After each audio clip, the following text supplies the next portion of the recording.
Whoa, welcome in. Front Yard Fantasy Football Game Show. Game Shay? What the heck is a Game game Shay. Shay? Dang it, JL. You're hosting for Start it two again. shows. Ah! All right. Ready? Woo! Welcome in. Let's go. Fantasy Football Game Show. We're here. Front Yard Fantasy, Better Sports Network. Joey, Tim, JL, we're here. We got Woo, a special woo, woo. guest with us today. Good friend of the show, best friend of the show. It's the man over at Vipers Network, Matt Donnelly. How you doing today, Matt? I'm doing really good, actually. I mean, this is the calm before the storm right now because I have a lot of kids to begin with, but the wife decided to be fun to bring more kids to our home this weekend. So she's actually making a 15, 20-minute drive to pick up initial 2 or 3 kids. My daughter, she's going into labor right now, so she could be having another kid here anytime. That's grandchild number 6 possibly coming this weekend. I remember when you first told me about all of your kids, and I was just like, we live different lives. We live entirely different lives. Canadian winters just hit a little bit different, man. Yeah. Yeah. No, it makes sense. It makes sense. We got a Scott Fish Bowl mock draft for you all today. Yes, we got some people here in the chat. We got Strong Style Ninja said, "Here we go, bro." Jail, take a breath. No, I'm laughing at Strong Style Ninja came in here and scooped Victor and changed just slightly. He pulled the Skyfish, just slightly changed his own Victor's catchphrase. He said, "Here we go, brochachos." Did he spell brochachos correctly? Is it? I think so. Yeah, I think he did. I think he got it. Yeah. Oh yeah. Wow. Now that you say it, that looks like a very weird word. Mm-hmm. And Victor coming in saying, "Hola, brochachos. Happy Friday. I'm ready for this Scott Fish Bowl mock." Picking from the 3 spot, and then saying some nice words about Coop. What's going on, Victor? Welcome in. Yeah, I logged onto Twitter earlier, and I just saw like people being like, I support Coop. And my first thought was, oh no. Oh no. Brutal. Like, okay. Straight to the dark side. So Coop got into a fight with a raccoon outside of Fenway Park, and we're just all here to support him, you know? We are. To support our boy. So Boston. I can't even believe it. That's so Boston. Give me my beer. Give me my beer. We got the raccoon took my beer. Where's the car? Again. Why did I picture Ben Affleck perfectly? Like you nailed Ben Affleck there, Tim. I don't know how you did it. We got Greg in here. Said FYF factoid of the day. Today's guest joined JL Josh Fuster for a mock draft on May 24th, 2021. And his only other FYF appearance to date. That's crazy. Welcome back, Matt. Glad to have you. It's been a while, and I'm almost afraid to go back and look at that mock draft and see how bad it actually turned out. Maybe it was amazing. Maybe you drafted like Deebo Samuel, and that's the only player I can think of that did well that year. Probably not. It doesn't seem like my style to draft good players. We got Albert in here. We got Dame in here. Said, "Happy Friday, friends." What's going on, Dame? We got Bob in here. Bob Harris. Welcome in, Bob. Man, somewhere Simon's ears are cawing. Yeah, Netherlands probably. Netherlands, most likely. Man, all right. Let's pull up this draft board and get this underway. I see the rest of these comments in the chat. We're going to pull these up as we're drafting. Oh, yeah, there it is. Hashtag Eagle Screen, baby. Hashtag Eagle Screen. Okay, this is not it. Yep. Okay. Here, I can I'll just share it. Don't worry about it. We can switch accounts if that's easier, Joe. I don't mind people seeing my queue. It happens every Friday night. There we go. That's true. Oh, that's all my stuff. Yeah, we'll get it figured out. I don't think I've ever Let's start the draft though. I'll go ahead and start it off there. I've never made a queue in my life and actually stuck to it. I get to that point and I'm like, oh wait, never mind. I'm not picking this guy. I'm just gonna go with this other guy. I feel like I don't use the queue because every time I do, those players are just gone, or they're either gone by my next shot, or they're in my queue for like the next 15 rounds because no one's drafting them. That's usually not a good sign. If you got guys in your queue that are like sitting there for 15 rounds, it's probably not a good sign in general. Yeah. These late round stashes, man. I used to be somebody that would load up my queues, but I would have to say that I think Sleeper's ADP has been really good this offseason coming in. I mean, once we get towards the middle rounds, I start moving around a little bit. But for those first few rounds, I'm finding the players I want right there at the top of the board. All right, so we'll see. We had Travis Kelce go number 2 off the board. Matt, how do you feel about Travis Kelce? And this is a tight end premium league, being Scott Fishbowl. How do you feel about him going as the 102? Is that too early, or is that merited? No, I think it's merited. I mean, I'm sitting in the 102 chat room right now. I'm picking from the 102 spot when it comes to the Scott Fish, and Travis Kelce is a very realistic target for me at that spot. I mean, you could argue guys like Patrick Mahomes, Josh Allen, Jalen Hurts at the 2 spot, but that Travis Kelce, he's really a difference maker when it comes to it. The one good thing about this year's Scott Fishbowl is there's no negative points. So those quarterbacks that typically hurt you in the past because of interceptions, turnovers, incomplete passes, you don't have to worry about that mistake. So Travis Kelce looks really good at that 2 spot. And I wouldn't be surprised if we see him go number 1 overall in 15% of the drafts come Scott Fishbowl day. Excellent. So I see Josh Allen slips to 105. That's quite a value. That's the latest I've seen him go in any Scott Fishbowl mocks this offseason. Yeah. So good pick there. So Tim and Jay, you're Lamar Jackson. Go ahead, Matt. I was going to say the Lamar Jackson sliding up to 103, I think is what kind of pushed Josh Allen down. Like I got Jalen Hurts as my number 1 quarterback in this format, even above Patrick Mahomes. But when you slide someone like Lamar Jackson, who's more than capable of producing in fantasy, I mean, you could argue Lamar Jackson could be that number 1 because of that Konami code ability, much like Jalen Hurts. And now the weapons on this Baltimore offense there, they've got one of the top 5 offensive lines in the league. This could be one of those big time, even a better than his MVP type season for Lamar Jackson. So maybe we're sleeping on Lamar Jackson. Maybe we're giving Josh Allen too much credit right now, especially with Damian Harris now being in the fold in Buffalo. Absolutely. That rushing upside is going to help Lamar out a lot. So, Tim, you took Christian McCaffrey, and I really like that he fell to you at the 111. That's something that I've been taking from the 108 a lot because Justin Fields just doesn't seem to make it to me there. And then that's where I'm going to take a running back after that. Yeah. So how do you feel about McCaffrey in this format? I mean, I love it, and I knew Jay was going to take Tyreek. I knew he was going to make the rounds. See that this is why I'm throwing this draft out because that's not how I generally am going to be drafting. But I love that turn. I love McCaffrey, and you know what? I'm gonna double dip here. I want these catching backs to give me all of those receiving first downs. The volume there, I think, is worth trying something new. I usually double dip quarterback here, or I go to Tyreek.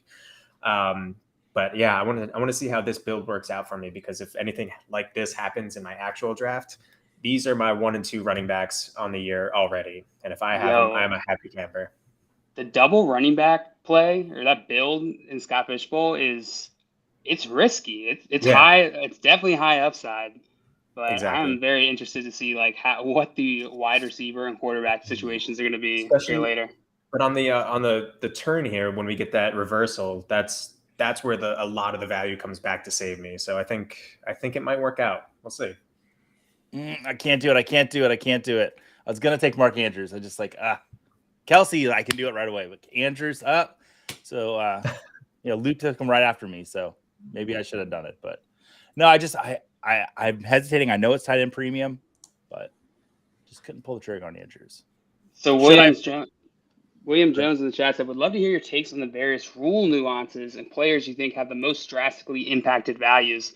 So this is Scott Fishbowl, and here are the Scott Fishbowl rules. Let's see. I mean, Josh Allen, huge upside, no negative. The man was throwing picks left and right last season. If he's all positive this year, that is scary. Absolutely scary.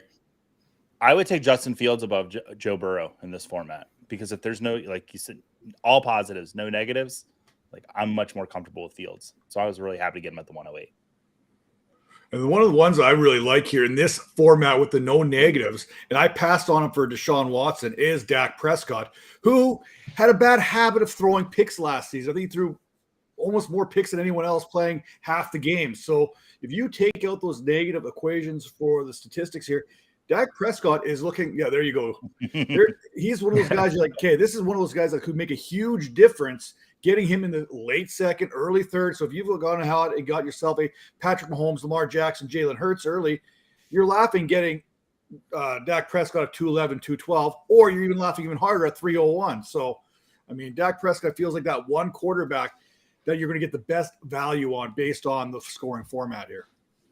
Absolutely. Now, JL, you're picking from the 112. I do not know if that's where you're picking in Scott Fishbowl, but is this kind of start that if you were going from the 112, you'd be really happy with? I would love this start. Yeah, the double QB, two QBs who I think are, I don't think they're drastically undervalued, but just slightly undervalued. And then Tyreek Hill, who I expect to be a really important piece for fantasy this year. I mean, last year we got a taste of it.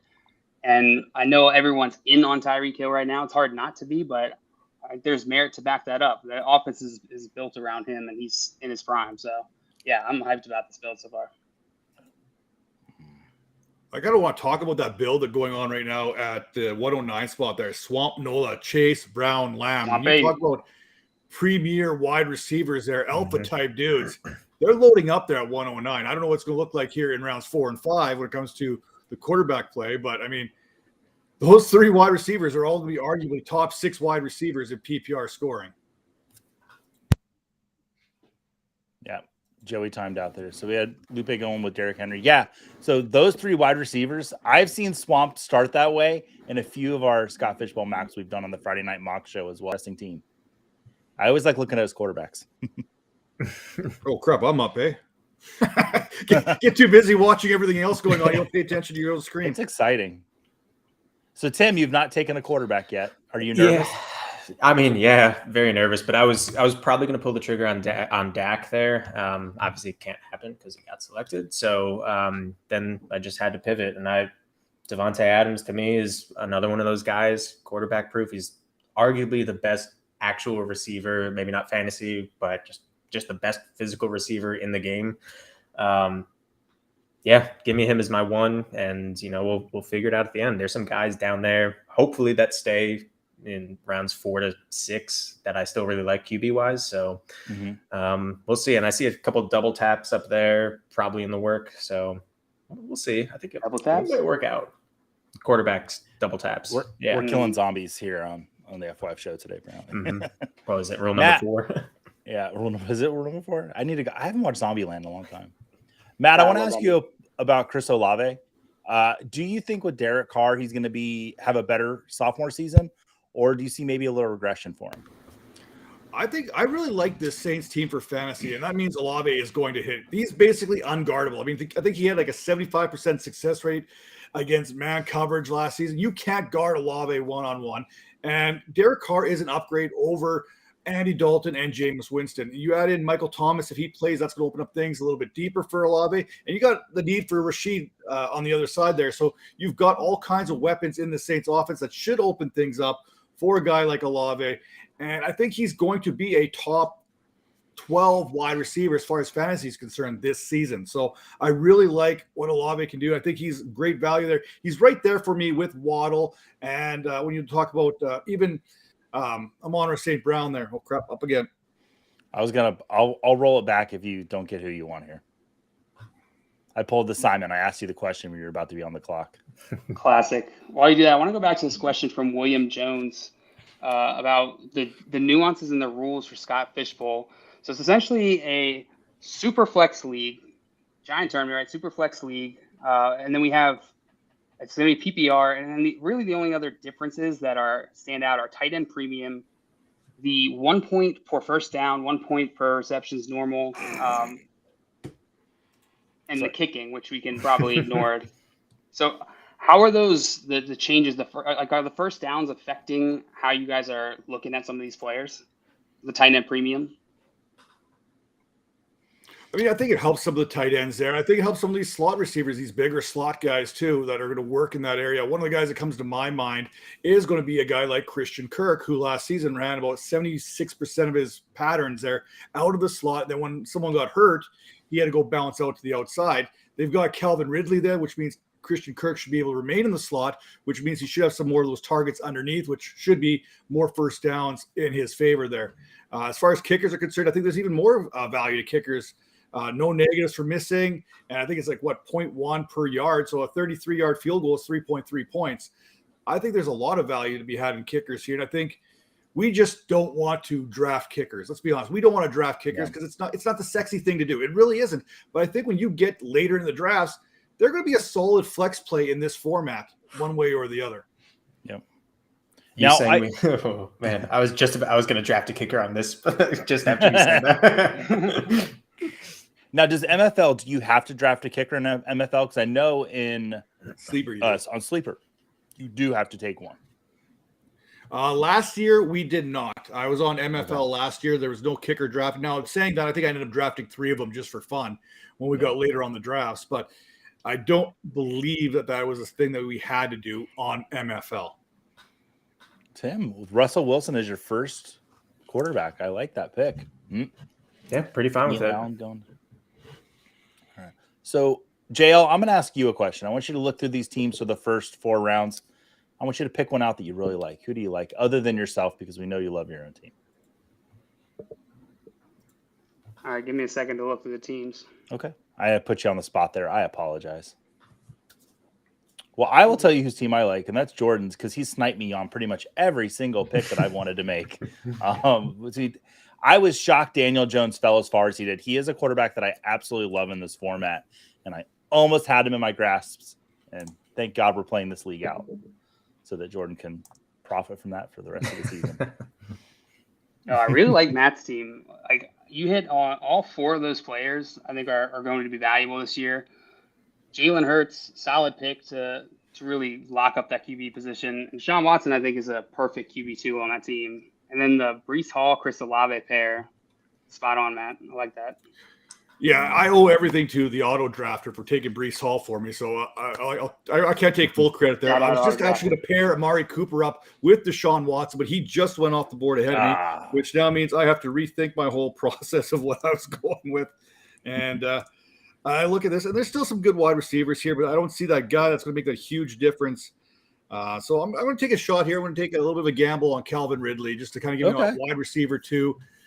I don't think he's going to be what we remember him last as when he was with Atlanta. It's going to take some time. There's still rust on there, right? So for me, the one thing with Calvin Ridley that he's not going to learn how to forget is how to separate. He was one of the best wide receivers when it came to separation. I know everyone has Calvin Ridley considerably higher than Christian Kirk. I'm still a Christian Kirk guy myself. I don't think there's a big gap between the two. And I think this is one of the situations where both these wide receivers help each other. I mean, Trevor Lawrence had about 36 passing attempts per game last season. There's no reason not to believe that Calvin Ridley and Christian Kirk can't both get theirs in this offense, especially because we already know that for whatever reason, Doug Peterson does not like to throw the ball to Travis Etienne and get him included in the pass game. So that's kind of where I'm standing there. I don't feel too terrible about that. And then looking at the running back position, this one's kind of hurt because obviously Aaron Jones was my target here coming back. I was going to take him before even Amari Cooper there, but our good old friend there, Swamp Nola, is doing I don't know what over there, but it's working for them. And then J.K. Dobbins is another one of those guys I was kind of looking at as a potential sleeper here at the position. So now I'm going to get a guy that we've been talking about and maybe draft a little bit higher is Miles Sanders.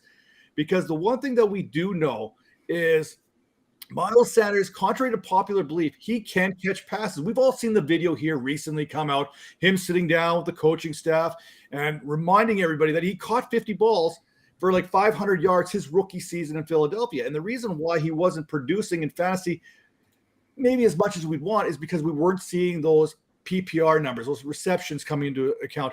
Dude was 5th in the league in rushing, and that was behind obviously the best line in the league, but Carolina doesn't have a terrible line. I think I have them as the 15th ranked offensive line in the league. They're getting better every day. They got some weapons a little bit to the outside, nothing fancy. So there's going to be opportunity for Miles Sanders. And Bryce Young is going to like to check the ball down. He's going to have to check the ball down from time to time, and that's where someone like Sanders really comes into the equation. I love that. I love that. So something I'm seeing here, and it's happening for the first time, I think on a FYF show, is Brandon Ayuk actually going before Deebo Samuel. And I know we talked about it yesterday. Tim, I want to ask you, because I didn't get to ask you yesterday. If you're on the clock and you have the choice between a San Francisco wide receiver and you have to pick one of them, is it going to be Deebo Samuel or is it going to be Brandon Ayuk for you?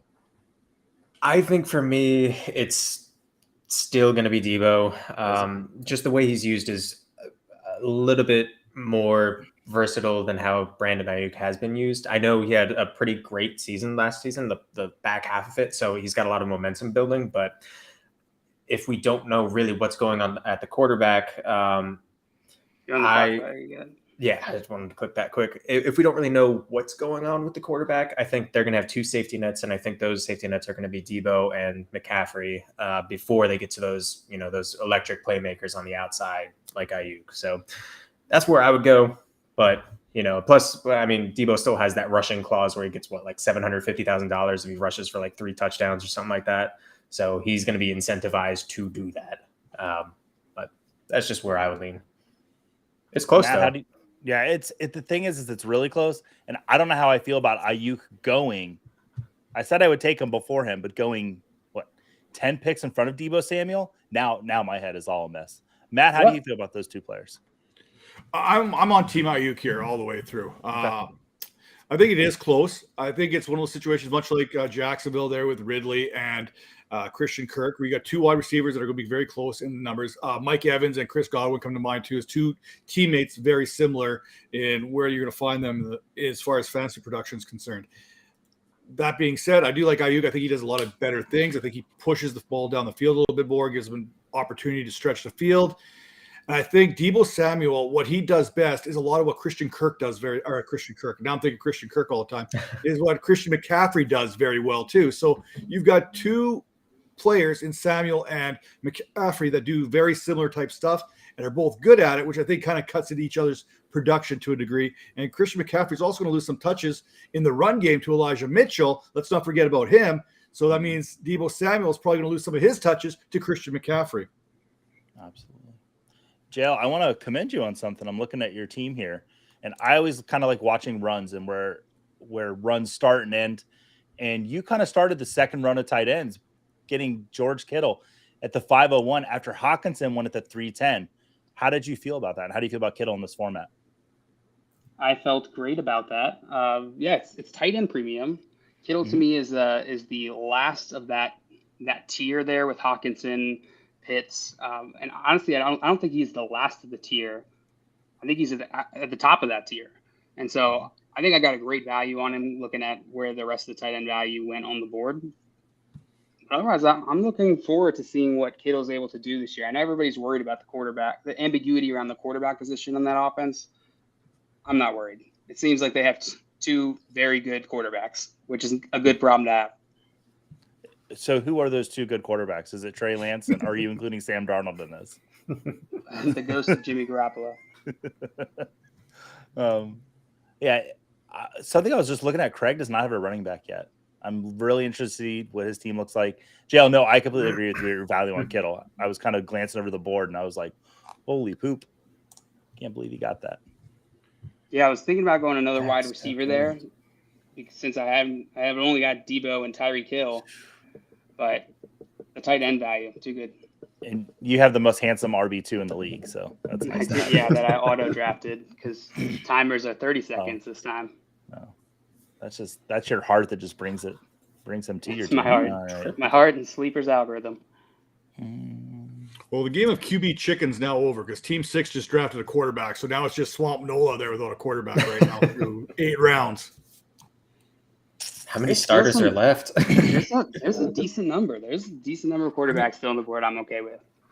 I mean, we've got Bryce Young, we got Kyler Murray, Jordan Love, Matthew Stafford, Kenny Pickett. I mean, not top end guys, but there's some potential value in all these guys. Bryce Young, he's got the Konami code ability, much like Anthony Richardson does. Kyler Murray, depending on what his injury is, I'm not expecting him back until probably October at earliest. I mean, when he's suffering the injury and when you had the operation are two different things. And he's going to be looking at probably that end of October before he's ready to come back. And by then, hey, I don't know if he's going to want to come back. I mean, if Arizona's out of it, and we've seen this where players don't really rush themselves to come back unless there's really something worth rushing back to. I don't know what we're going to get out of Kyler Murray. So there's a bit of a risk there. Matthew Stafford, we don't know what he's coming back from as well. So it's going to get interesting here. I see that Jordan Love and Bryce Young both come off the board. So it's 2 less quarterbacks here in the 9th round. So things are going to get a little bit sketchy there. And Kenny Pickett, people want to believe in, but this was not a very big offense for pushing the ball down in Pittsburgh last season. So if you're looking for big splash plays, I don't see much of that there. All the quarterbacks here, there are quarterbacks, but there's a lot of question marks when we talk about each of these guys here on the top of the board. Absolutely. No, question marks and quarterbacks, like you mentioned. I think somebody that I took with Anthony Richardson has a lot of question marks. But JL took Bryce Young over 4 rounds after him. Do you think those 2 quarterbacks should be going 4 rounds apart, Matt, or do you think they should be a little bit closer? I think all 3 of these quarterbacks should be going, these rookie quarterbacks in particular, should be all going right around that same range. Anthony Richardson should have the lead on everyone. But CJ Stroud, I mean, you look at the weapons, and it's not like these teams didn't give these quarterbacks weapons. I mean, they're not the greatest weapons, but when you look at Josh Allen, when he came to Buffalo, there was nothing in Buffalo for Josh Allen to work with. These quarterbacks are already coming into something where they've got some dependable targets. We've seen what Carolina did, getting Adam Thielen there, bringing over DJ Chark, signing Hayden Hurst, Miles Sanders. Then we look at what Indianapolis has done. They already had the best friend of a quarterback, and that's a good running back in Jonathan Taylor. And then you add in some of these other players that they have as well through the draft: Josh Downs, Alec Pierce, Michael Pittman. Again, options for him. And CJ Stroud, he's got options in Houston, believe it or not. And not to that one, he's got a veteran there in Robert Woods. You've got Nico Collins. You got John Michie. I mean, there are some options for all these quarterbacks to have success early on. I think the difference between guys like Bryce Young and Anthony Richardson over Stroud is their ability to run the ball. Stroud didn't really run a whole heck of a lot in college. He can probably do it. He's more of that prototypical pocket passer compared to the other 2. So for that reason, I mean, I would probably put Richardson just to have maybe a round up on Bryce Young, if at all.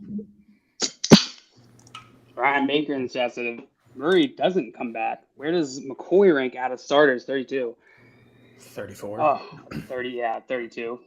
If Murray does come back, I think he will be a value. Absolutely. I mean, you get yourself a guy, I think he was, 3rd in the league in fantasy points per game at the quarterback position, or somewhere in there, definitely top 5. So you're going to get yourself a top 5 quarterback when he returns. Now, can you wait for that return? Jail, with what you've done, I think you can, because you've got Trevor Lawrence, you got Dak Prescott, and you got Bryce Young already there. So you could take that risk with a guy like Kyler Murray, as long as the rest of your bench gets filled out with some assets where you're not dropping a guy like Kyler Murray by week 4 or week 5 to try and fill out the rest of your lineup. Yeah. Craig, I'm with you. Gibson. I love that. That's a crazy good build. That comes down to Gibson. Yeah. Matt, you took Chig. Love seeing that. I did. I knew it, Craig. He queued it up right for you. Yeah, I know he did. So, yeah, everybody drafts Samaje P. Ryan. And the 10th round is where, yeah, go ahead and take him there. But I was hoping he's going to make it back to me. Matt, have you been hearing anything about Javonte Williams? That maybe we haven't – any news getting up to Canada that's not getting down here to Florida? Actually, fun story. If you tune into the – selfish plug here. If you tune into the Vipers Network at 5 p.m. Eastern, so right after this show, we sit down and we talk to Robert Turbin, former Super Bowl champion with the Seattle Seahawks, made stops in Dallas, Cleveland, and Indianapolis along the way. And we did ask him this question about Javonte Williams versus Samaje Perine. And he actually says this may be a little hot take, but he actually prefers Samaje Perine over Javonte Williams this season, because your best ability is your availability, and we know what Perine is going to be able to do. And the one thing that really gets me going here with Turbin, and he explains this so elegantly, is when he played with Russell Wilson, who happens to be playing with these other 2 backs, Russell Wilson was a check down to touchdown type quarterback who wasn't afraid to check the ball down. Well, Samaje Perine is a great pass-catching back, and that's where we're going to see Javonte Williams likely being limited somewhat, and Samaje Perine getting all that third down work in this Broncos offense. So he prefers, and we don't know what Javonte Williams, what the damage actually is. Is he going to have a Adrian Peterson type comeback this season, or is he going to be more like J.K. Dobbins, where he's going to struggle once he returns for the first 8 weeks before he kind of gets everything going? There is more than one ligament damaged in Javonte Williams' knee, so that could push that recovery to 100% back a little further. And I know you loved hearing about 98% of what I said there, Joey. No, I'm glad that I can't even speak right now. I'm so flustered and just I'm feeling the vapors and I'm ready for the show to be over so I can go take a cold shower. So JL, who'd you take there? Juju Smith-Schuster? I did. I'm a little Now that's cool to hear when you hear that an NFL running back is seeing something like that. And maybe I'm touting myself here, but it's like, okay, maybe, it's good to hear. And I always liked Robert Turbin. I really did. I always use draft picks on him. He's a great guy. I mean, I joked with him that I was talking about Googling yourself. I'm like, have you ever Googled it yourself? He's like, yeah, I have. I'm like, if you've Googled Robert Turbin, the related searches that come up are like Robert Turbin bicep, Robert Turbin muscles. I'm like, it's like basically Google body shaming me personally when I Google Robert Turbin. Dang. Reckon Robbie Turbin and yourself. See how it is, Matt. Yeah. All right. Do we have any teams without two quarterbacks at this point? I think Swamp might be the only one. Looking real quick. Well, I don't even know if he's got a quarterback right now. According to the San Francisco 49ers, he doesn't have a quarterback. Oh, this is a good point. We got Bob Harris in the chat said these mocks are so damn helpful. Some great analysis really adding to it here. We appreciate you, Bob. Thanks, Bob. Oh, man. We got Andrea in the chat said, hi, everyone. What up, Andrea? Welcome in. Andrea. Thank you for your great questions on Wednesday's mock draft. I really appreciated those. We got Mac Jones going in the 1107. And I think he might be one of the last starting quarterbacks to go off the board. Jimmy G. Round. Still got him. Oh, still there. And Desmond Ridder, which is the biggest question mark I've ever seen in my life. And I'm really excited to see what happens. So I did say that I was excited to see what Craig's running backs looked like. And maybe I just talked myself into that happening. I'm now realizing that. So I feel like Desmond Ridder is like a new driver, like a rookie driver, just surrounded by Lamborghinis. Yeah. So Sky Moore just went off the board in the 12th round, and I believe I took Kadarius Toney in the 9th round. Matt, are there any Kansas City Chiefs wide receivers that you're feeling any type of confidence in? We're pretty confident Travis Kelce is going to be probably the most targets on that team. But as far as the wide receivers go, are there any of them you like particularly more than the other? No, I hate it. I really do. I mean, I don't know which one's going to be. I mean, this thing with even the Kansas City Chiefs, even last with Juju Smith-Schuster, you could say that he was the number one, but really it was still a committee approach at the wide receiver position. It was like a WRBBC when you look at it. I mean, I'm not even sure that's the right acronym, but I just thought I'd throw a bunch of letters out there to make it sound like I'm smart. With Kansas City, you don't know what you're going to get. I want to say it's going to be Sky Moore. I thought Sky Moore was going to have a bigger role in this offense last season. Another year with Patrick Mahomes and Juju Smith-Schuster moving on, I think it's going to open things up for Sky Moore. I like Rashee Rice. What he can do, he's a bully when he gets the ball in his hands. He's a big man with the ball in the secondary, but he's going to run over people instead of trying to make a miss. I mean, that's Rashee Rice's game. So they're going to appreciate him. He's like another tight end playing wide receiver. And then we're hearing guys like Justin Ross probably sticking into it. And Justin Watson there, he had a good little stint there with the Chiefs last season as well. So I think this is going to be a full-out committee type approach here. But I do like Sky Moore. If I had to draft one Chief ahead of any of the other ones, it's going to be Sky Moore. But I think JL just hit their number 2 wide receiver because when the Chiefs get down into the red zone, they have a tendency to pass the ball rather than run the ball, and that's Jerick McKinnon's role in this Chiefs offense. I love that. So, Tim, you made your pick. I'm glad you did. Allen Lazard heading over to the Jets from the Packers. Do you think that's someone Aaron Rodgers is going to look at early this season and kind of lean on a little bit? I think there's going to be a little bit of built-in trust there, and for the value that I'm getting on him, I've got wide receivers all throughout my team. So if I'm getting a guy that he actually winds up gelling with, give me Lazard, man. I think it's worth a shot this late. Absolutely. Yeah, with the wide receivers still available on the board, I think Lazard's a great pick. Yeah, love that pick. And Odell Beckham going to SD Cochran there. I was between them two. I was wondering which one would get back. And then I just wanted Bigsby anyway. So this is what I was talking about with the queue earlier, Tim. I had Michael Thomas queued up, and I just kept thinking, no way he's going to make it to me. And he didn't. Of course you took him. Yeah, I had to because I had Derek Carr. I love stacks in Scott Fishbowl. You got to get as many points as possible. Got to stack. So if there are people watching who this is their first time playing Scott Fishbowl in this tournament, what what tips do you guys have after playing in the tournament for a couple of years now? How do you approach your strategy? How are you thinking about winning when you're in the draft?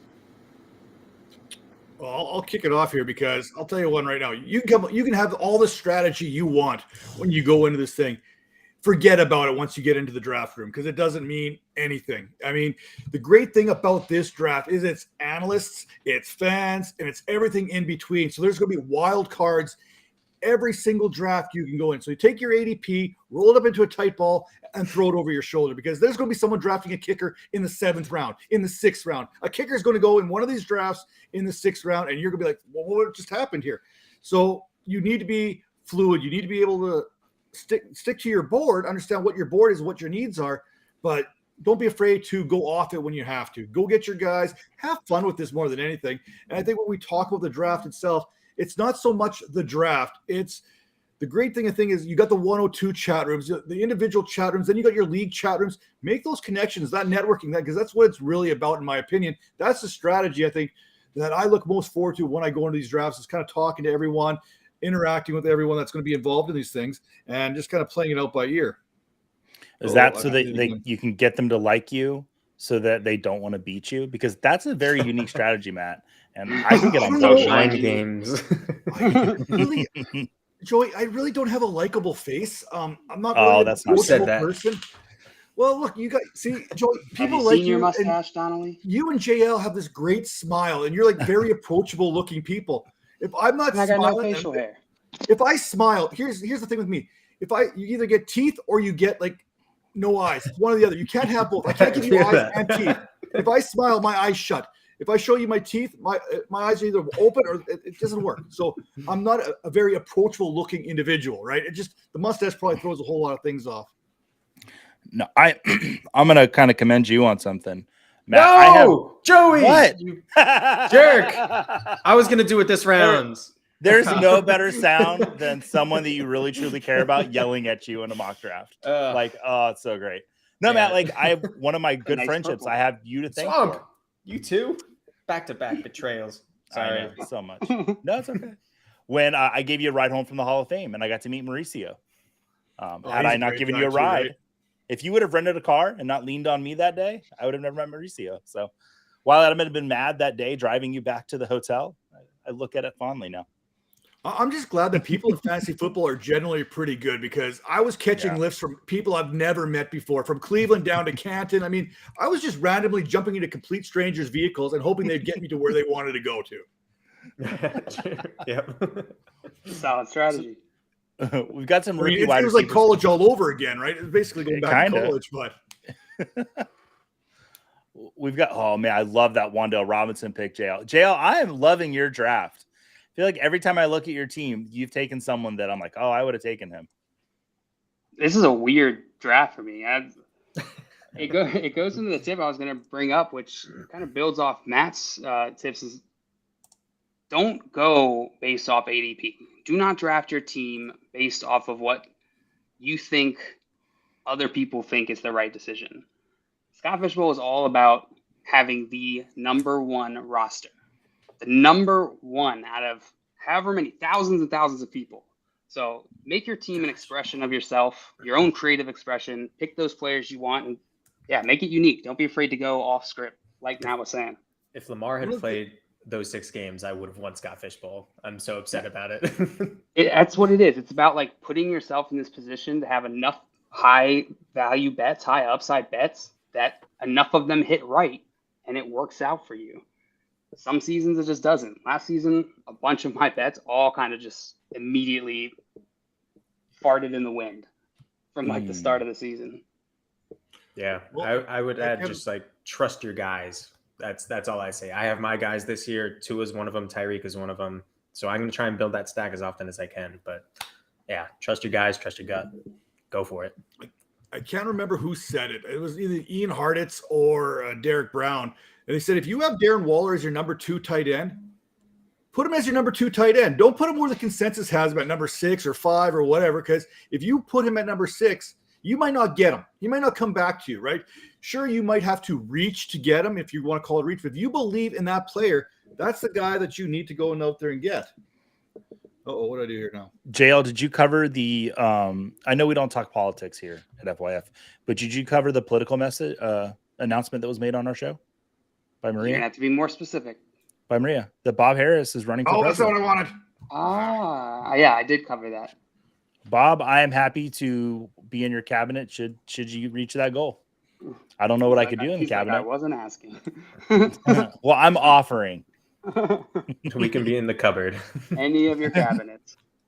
What would your cabinet position be, Tim? What would you if you had to be in the government? Probably on that little spice spinner guy. Secretary of Good Vibes, I think. In Nice. general, I would probably plan out more parties and stuff throughout the year. I think the world needs that, so I think that's what it would be. I'd be chief officer of the turmeric. Yeah. I don't. That's a spice joke. Oh, I thought a turmeric was the thing that's like a toga. That's a tunic. That's Okay, yeah, I was way off. Tuna Rick. Oh god, it's not a character, people. It's real. Oh man, did I auto draft? All right. So we see. Oh, so Jordan's got 4 tight ends. Look at that. I know, it's really messing me up. Craig's got 1. Usually Craig is grabbing quite a few here. No, Craig's got 2. He's got Kelsey at the top. Oh, because I scrolled down. Yeah. Oh, yeah. See, I know Craig's drafting tendencies. I wish I was on draft with him. What was that, Matt? Swamp Nola doesn't have, I don't think, a tight end yet. Well, he's going to get his pick of the litter. The litter. All right. So let's see here. So I was mentioning earlier that we had some rookie wide receivers going off the board with Rasheed Rice and Jonathan Mingo. Tim, you took Mingo. How do you feel about him?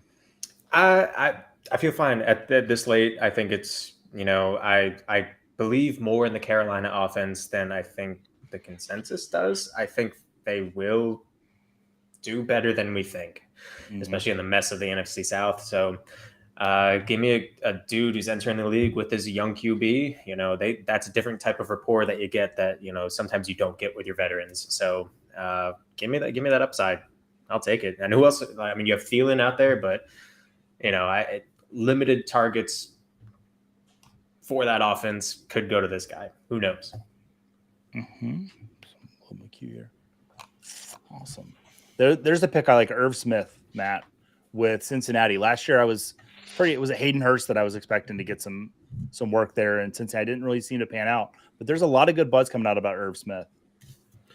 There's been a lot of good buzz coming out of Irv Smith for the last 3 seasons. Yeah. And then then it just disappears and he shoots himself in the foot there. And we're talking not about Irv Smith. Every year, Irv Smith feels like a breakout candidate. I mean, I think I've been preaching him as a dynasty mustache player for the last 4 seasons. It really feels like that. But this year's different. This year is different, people, because where do you go to get paid as a tight end? You go to Cincinnati. That's what happened. CJ Uzomah secured that bag there at the New York Jets. Then Hayden Hurst, he went out there and he secured the bag with the Carolina Panthers. This is going to be the year for Irv Smith Jr. I swear, it has to be, right? It has to be. For my own sanity, this has to be the year. Oh, I made a mistake. What did you make a mistake in, JL? Walk us through what you're going through, the mental anguish. No, I don't that you're going want through to right now. because I'm mad about it. Is it Isaiah Likely? Is that what you don't like? No. Okay. I wish I would have won a different player. Okay. I kind of like the Gallup and the Likely picks. Wow. I like that. I'm just trying to boost your confidence because I believe in you as a colleague. I get to be on the clock. I don't believe in myself. Well, You got start Bob Harris. believing in yourself. Said you all get to write your own tickets in my cabinet, which is comfortable in rooms, as much as cabinets can be. Mm-hmm. There you go. We all have a place to stay in Bob's cabinets. I bet Bob Harris's cabinet's kind of like the Lion, the Witch, and the Wardrobe. Like you go into Narnia, but like a Bob Harris version of Narnia. I bet it's pretty cool. Bald. Bald in Narnia? I don't know. What's a Metallica version of Narnia? Lots of eagles screaming and lots of hard rock music. Instead of the lion, it's just James Hetfield. It sounds. There's a game that Dressed Jack up like Black a made. lion. It was like heavy metal or something like that. It sounds almost like that.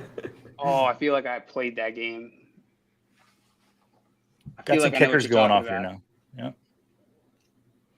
Harrison Butker, Young Hook. Butker's We're one wrapping I'm down. surprised with So going. how are we doing on time? do we want to add some rounds to this? Or are we going to get Sure. through the 18? Okay. I can add one more round. I think you're the host. I know. I'm trying to remember how to do that. We're going to figure it out here live. Oh, just you click this little. Just like every other league. John Burns said a mustache player. Yeah, Matt, whenever you said that, I definitely heard mustache too. Oh, that's exactly. So that's cute. I don't have very many things that go with my name, right? When you look for titles of shows and whatnot, Matt, it doesn't really work with anything. Donnelly, it's not like you can't go with like if my name and last name was Price, I can't go like fantasy price check, ha ha ha, right? So it had to be the Dynasty mustache player. There's a little bit of humor involved in all that. So yeah, I probably did say mustache with my Canadian accent. Everything kind of goes together. It's like half English, half French.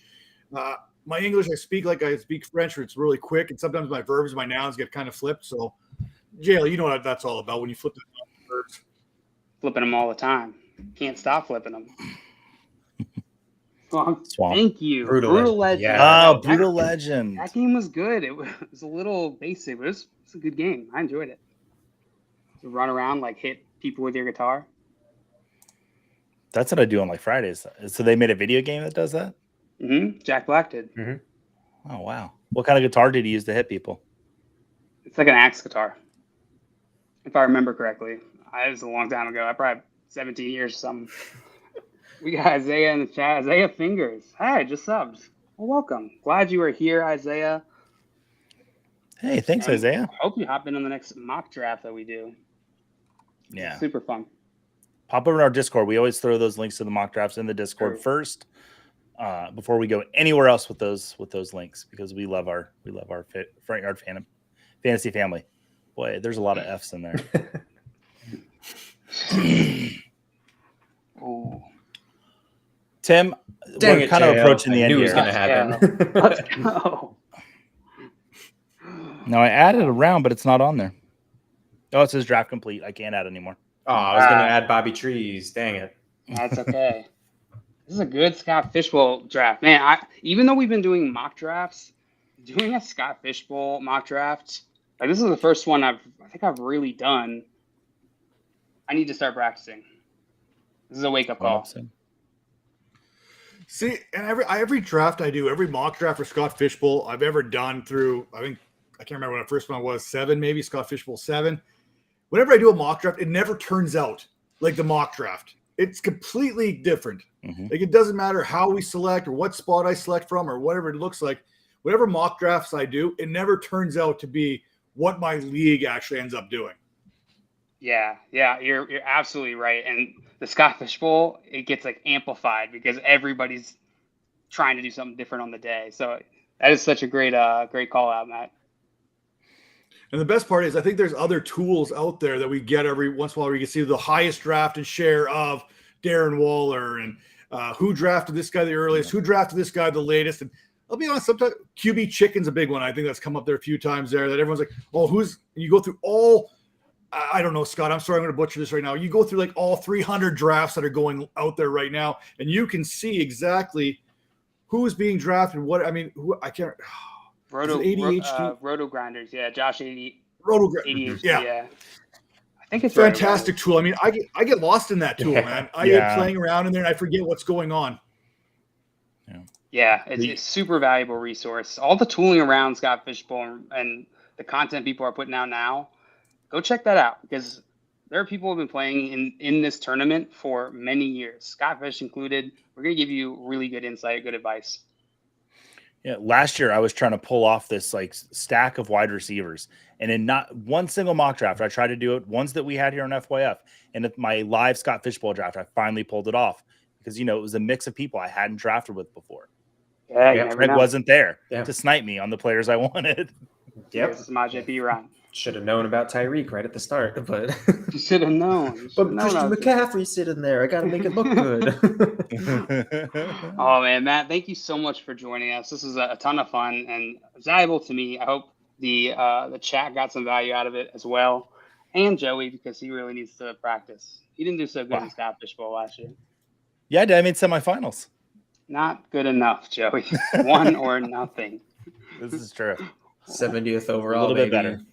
We all can't be Dame, Yeah, Dame crushed it. If you're not already following Matt Donnelly, go follow him at Matt Donnelly FF. It's right there under his beautiful mustache. He's a great follow on Twitter and just a great human. If you spend any amount of time with Matt Donnelly, you know he is the kindest person, just a sweetheart, a Canadian sweetheart. So make sure you go follow Matt. And if your fingies aren't tired enough from that, come back here, hit that like button, subscribe to Front Yard Fantasy on YouTube. We're here every single day, 3 p.m. Eastern Time, playing this game show and having fun. All right, boys, get ready to get out of here? I think he's got a draft tonight, doesn't he? Oh, yeah. If you're around at 9:30 tonight, Eastern Standard Time. Is it Standard Time or just Eastern Time? I don't know. 9:30 tonight when the sun's down. Just look at your clock. If it says 9:30, go to the Front Yard Fantasy YouTube and take a look. I might be there talking. We're doing a mock draft tonight, tight end premium, and I have a mystery guest. Ooh. Very mysterious guest. Yeah. I don't even think I know. I don't think I told you. Because it's better to ask for forgiveness than permission when it came to this guest. So you sound like you've been married for a while. I'm just gonna just been working with me. Let it happen, and then Simon will call me from the Netherlands. Joey, what are you doing?